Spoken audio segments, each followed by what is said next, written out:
Now, earlier this week, the newly appointed Treasury Minister unveiled the budget for the 2026 to 27 financial year. It sees personal tax allowance increased by £2,250 for individuals and £4,500 for jointly assessed couples. There's also more than £400 million for healthcare and £83 million for other public services. Chris Thomas says it represents stability, security and confidence while setting out a pathway towards reducing the island's reliance on general reserves. But it's not without its critics, with some describing it as an election budget designed to essentially buy votes ahead of the election in September. Well, Minister Thomas joins us in the studio this morning. Minister, first of all, has this budget taken into account the island's best interests in the long term? Yes, it was a privilege to stand in one of the most important places of the island, Tynwald Parliament, to make a budget as a public representative to provide public services for the public who we represent with their money. And it's in the best interests. There are no losers as a result of the income tax measures that you've just described. There are some who don't gain, tax cappers, those who are below the raised personal tax, who were below the old personal tax allowance. People have all their personal tax allowance taken away, but everybody gains in the sense that we expect economic activity to increase, and therefore jobs are securer, the number of hours you work is more secure. As far as I can tell, people who are likely to make investments institutionally are happy with the direction of this budget. So therefore, it's good news for the island and for our future. Because I think we heard that this is going to essentially cost, the personal allowance increase would cost £24 million in terms of income tax receipts. So is there evidence then that will be made up? Well, that's not even the word to use, really. Why would we say it's a cost? What we're doing is we're not taking people out of people's back pockets. So it's not a cost in that sense. It's just a foregone income tax that we would have taken. And it's not 25 million in the sense that I think the best estimate was 23 million, firstly. Secondly, a third of what is in the budget was already included. So the additional cost is 14-15 million, and of that a lot goes just in natural growth in income tax revenues and other receipts. So essentially the net cost of the income tax, personal tax allowance rise is around £10 million, and that's been created by controlling the biggest expenditure item, which is the healthcare spend, because we've transferred a roughly similar amount from what had been a revenue contingency budget to a capital drawdown contingency reserve. So we'll be taking any overspend next year from the capital reserves directly until we rebalance our income and expenditure. There will be some cynics who look at September and that there's an election coming up. There isn't a tax rise here. We're, taking less tax from people. Is this an election budget? Well, no, this budget would have been good at any time. It would have been better to have been done previously. And I think that's why the Chief Minister showed leadership and made the changes that he did, and did it eventually. I've been describing him as a prisoner in his own Council of Ministers for some time now, and the prisoner is free. This is the budget that needed to be done, and he's right. The second point is, yesterday, as many people were saying to me that the votes against the budget were pre-election votes against government, as well as were saying to me this is a pre-election giveaway budget. Look, this budget its merits need to be considered in their own terms, and this is a good budget for the island now and into the future, because it will encourage confidence, which will lead to investment, job security, more hours, just general economic activity. If we don't have a care sector, older people suffer. If we don't have a hospitality sector, we all suffer. If we don't have retail outlets on the island, we all suffer. Look, let's just celebrate what we've done,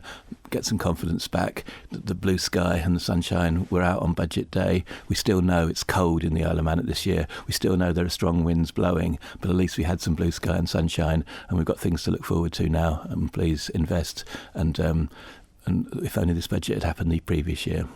And the budget has been broadly welcomed by some of the business groups on the island, the Chamber of Commerce, the Local Economy Forum. Does that show the power of good lobbying from groups like that they are happy to see these kind of things being brought in? No, I think it just shows the power of analysis and common sense, basically.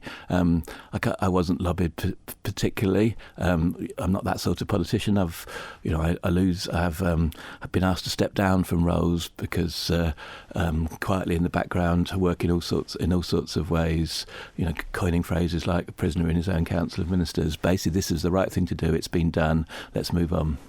You touched on the spending on healthcare within the budget. Of course, an increase there, just over £400 million set aside for Manx care. We heard from the Chief Minister during his speech some concerns essentially going forward. He said there might need to be a look at the future funding of healthcare. What are your thoughts on that? There will have to be. So I took some blame yesterday for perhaps developing a degree of misunderstanding amongst my colleagues in their respective reserves, and we'll probably come back to that with your next question. But also, the other issue I really amplified for colleagues in the private briefings was that if the growth rate of healthcare spending continues at the rate it's been since Manx Care was created, we're not looking at £475 million a year healthcare spending by the end of this 5-year financial plan. We're looking more like 650 million healthcare spending. So we've got to constrain healthcare spending. All of the income, the Isle of Man way has been income greater than expenditure. In recent years, it's been expenditure greater than income, and interest from the reserves has been making that up. And it's healthcare that's been sucking in as expenditure all of the extra money that we've been raising from taxes by increasing the rates and also by not increasing the personal tax allowances. And that has to stop. We need a good National Health Service, and it's fallen down against some of the standards that we expect from it and have enjoyed historically. We've got to deal with that, and we've also got to rein in the expenditure. Now, coming back to the personal allowance, we heard from Ramsey MHK Laurie Hooper earlier this morning. He was talking about concerns over that increase to the tax allowance. He described it as overhyped and said that lower earners are no better off for this budget. What are your thoughts on that? That's true. So before the personal allowance, well, in one sense it's true. So before the personal allowance increase, there were 17,600 people approximately who didn't have a tax liability. There are now 21,200 people who don't have a tax liability because we've taken 3,600 people approximately out of the tax net. The Chief Minister, when he was Treasury Minister, took 3,000 people out of the tax wrap with a personal tax allowance rise of £2,000, which Mr Hooper applauded in 2017, 2018. It's the same measure. There are all sorts of reasons why people don't pay tax already, and 3,600 people more take tax. They're still better off in a way, though, from the budget because they get the benefit from the national insurance changes, most of them, firstly, and secondly, look, if there's good economic activity and we're feeling better about ourselves and we're confident, that affects everybody. You said you thought I'd probably ask you about the reserves. Mr Hooper did also make comment about the reserves. He said that he described the reserves as being borrowed and that if you start dipping into the National Insurance Fund, it's a slippery slope. Do you agree with that? Well, one thing I hate to say it because, as I said in my budget speech, if anybody goes low, I go high. And so apologies to Laurie, but there were just mistakes in his analysis. We don't have £1.6 billion in our national insurance funds, or £1.4 billion, or whatever it was he said.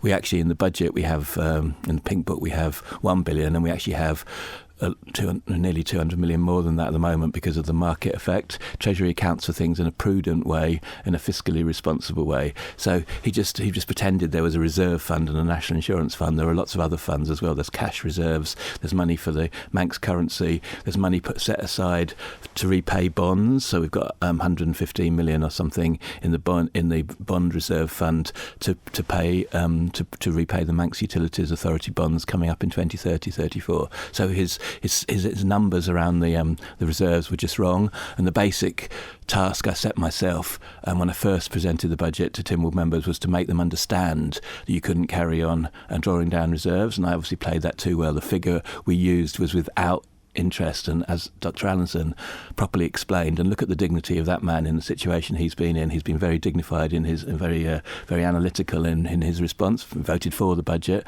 because to a large part it's his budget, and he explained it very accurately. Essentially, we've been spending the interest on the reserves, except in crisis moments like COVID, like to build the hospital. And that, so drawing down the reserves either means spending the interest, which means the reserves don't keep their real value, taking into account inflation, or we actually take money from the reserves, and we shouldn't be doing the latter.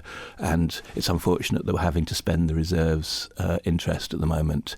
Now, Minister, we should touch on something that has rumbled on and on and on for years, the new Castle Rushen High School. And we heard from MHKs in the south of the island this week who really were concerned about the lack of any mention of the new school in your budget speech. Can you still say that spades will be in the ground by this summer on that project? No, we can't say that. And there was mention of Castletown School in my speech. I mentioned Castletown School, Douglas School, Peel School, and I think I even said other schools around the island. Look, capital projects in the past haven't always gone well. It's taken so long between Tynwald approval and gathering costs and starting that there's been cost inflation before we even started. There's also been an optimisation bias. So Tynwald expressed huge concern back in 2021 when they discovered the Isle of Man ferry terminal in Liverpool was expected at that point to cost 70 million when they thought it was only going to cost 38 million or whatever it was.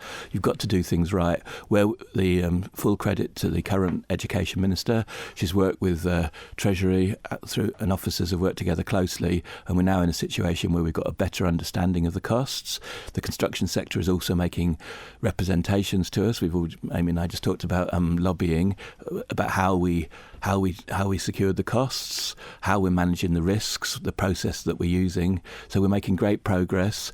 But you're not confident about spades being in the ground in the summer, because actually did the Education Department actually not have confidence there would be spades in the ground so this the Chief summer? Minister said that by the end of this administration we'd have a full report on exactly where we are in respect of Castle Rushen High School, and when they do that they'll also be able to say where they are in terms of the appeal Queen Elizabeth II STEM block, because that's a longer standing project. So any timeline then on spades in the ground at Castle Rushen first and foremost? Well, the most important thing is the reserves are scarce. We need to have a national infrastructure strategy. We've got to spend money on capital schemes much greater than just Castle Rushen High School.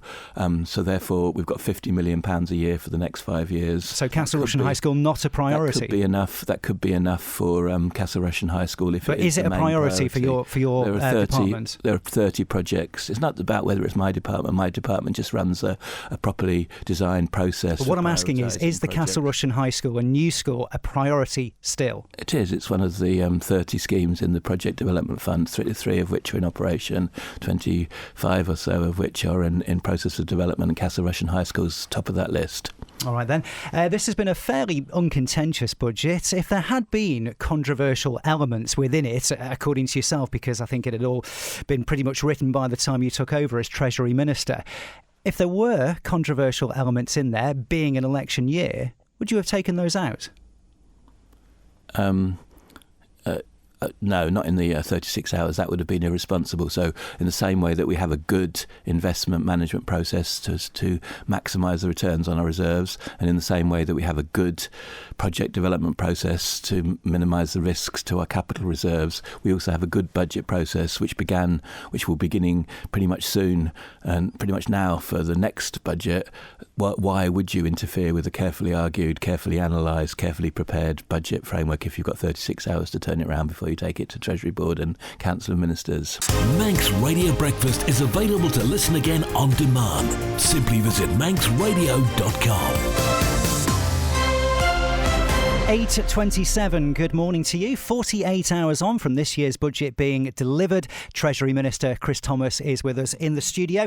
Minister, we have a question from one of our listeners. This has come in from Anne, who says, good morning, can the Minister confirm that over 75s won't be dragged in to pay for the BBC licence fee? Anne says the ever-increasing licence fee is unaffordable, particularly as we don't watch or listen to the BBC.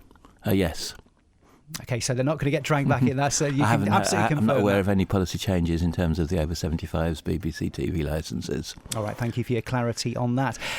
We'd just like to ask you, just over 4 weeks into the role, I mean, how is it all going for you, and how is your relationship with the Chief Minister? Because I think it's fair to say you have been fairly critical of him throughout this administration. Politically, you've not always been on the same page, and of course you were sacked as DOI Minister by Alfred Cannon in July 2023. So just over 4 weeks in as Treasury Minister, how's the role going, and how is your relationship with the Chief Minister?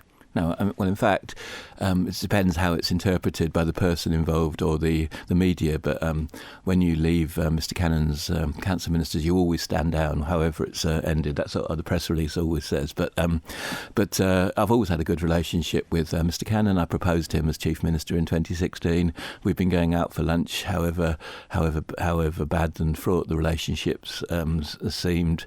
And I didn't join his government because I could see it was going to end in tears, because you can't have Tony Blair at one end of the council ministers' table and Boris Johnson or somebody like Boris Johnson at the other end and think it's all going to go swimmingly. And they weren't addressing the challenges in the way that I addressed. The 2025 refresh of the island plan made a huge difference to me. The refresh of the economic strategy made a huge difference for me. And I'm very, very, very delighted to be working again with the Chief Minister very closely, as we did 2017 to 2020. And I just want to remind people, in that time, we increased the tax cap hugely from 125,000 to 200,000, which is a progressive increase. We also got rid of the structural deficit just before COVID in 2020. Some great achievements in that period, at least some significant ones, and we can do a lot together with the rest of the council ministers and our House of Keys colleagues in the next few months. Now, I know work on the budget, it's a year-round thing, so I'm sure over the coming months you'll be looking ahead to next year's budget. Obviously, there's a lot of change between now and then. There's an election, there'll be a new administration by then. Would you take this role again? Yes. There we go. That short answer. So you've obviously enjoyed your time so far as Treasury Minister. Well, I mean, the budget hasn't been the only thing that I've been working on, because Treasury is always very, very busy. I've been getting lots of questions, and that's what the public sees. But behind the scenes, the immigration job is huge, and parts of it are over the news these days. We're doing substantial things in terms of new taxes. So we've got Pillar 2 arrangements, and I made significant announcements about that in the budget, which haven't really been picked up. I talked about grant schemes. I talked about alternative energy. I talked about alternative capital raising to enable projects like the Castle Rushen High School and many others. I also talked about looking at the development costs and development viability overall in brownfield sites, and we've launched a review on the procurement portal so that we know more about what the Manx Development Corporation has achieved or hasn't achieved, and how the island infrastructure scheme has worked or hasn't worked. And so we're doing that with a fresh pair of eyes outside, so that there's no bias involved, and hope to have I've promised in the budget speech to have a report back to Tynwald before the end of the time.